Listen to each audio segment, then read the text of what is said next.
सह शेतकरी यांच्या विविध मागण्यासाठी आम्ही आज तहसीलदार कार्यालय या ठिकाणी मोर्चा आणलेला आहे।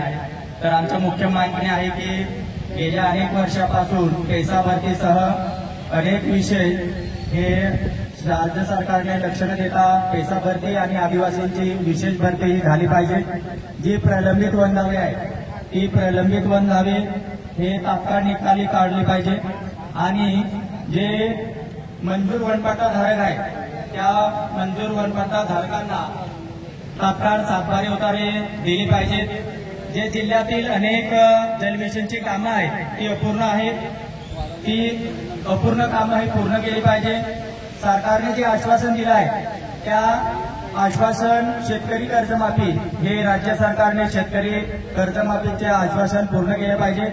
शबरी घरकुल लाभार्थ्यांना अनुदान हे अद्याप मिळालेलं नाही, ते अनुदान मिळालं पाहिजे। शेकडो गावं जी नंदुरबार जिल्ह्यामध्ये पोलीस पाटील विना आहे ते पोलीस पाटील भरती ही गेल्या 7 वर्षापासून होत नाही, ही तात्काळ पोलीस पाटील भरती केली पाहिजे।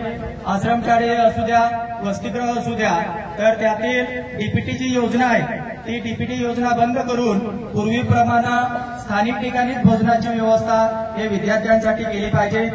शेतकऱ्यांना काही व्यापारी हे जबरदस्तीनं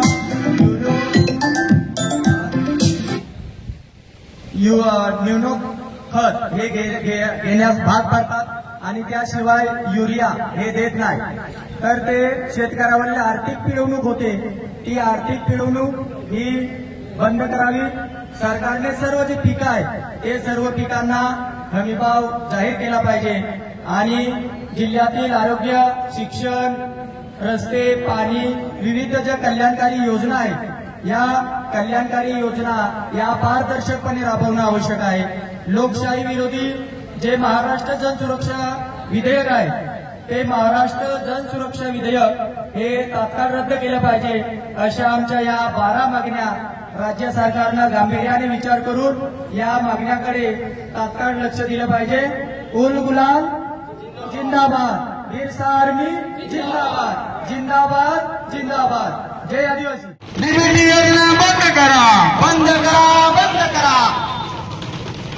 शेतकऱ्यांना युरिया सोबत दिशा नसताना जबरदस्तीने निळो खत देणाऱ्यांना दुकानदारांनी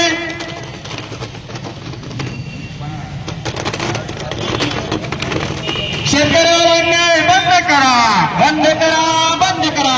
शेतकऱ्यावर अन्याय बंद करा, रद्द करा, रद्द करा।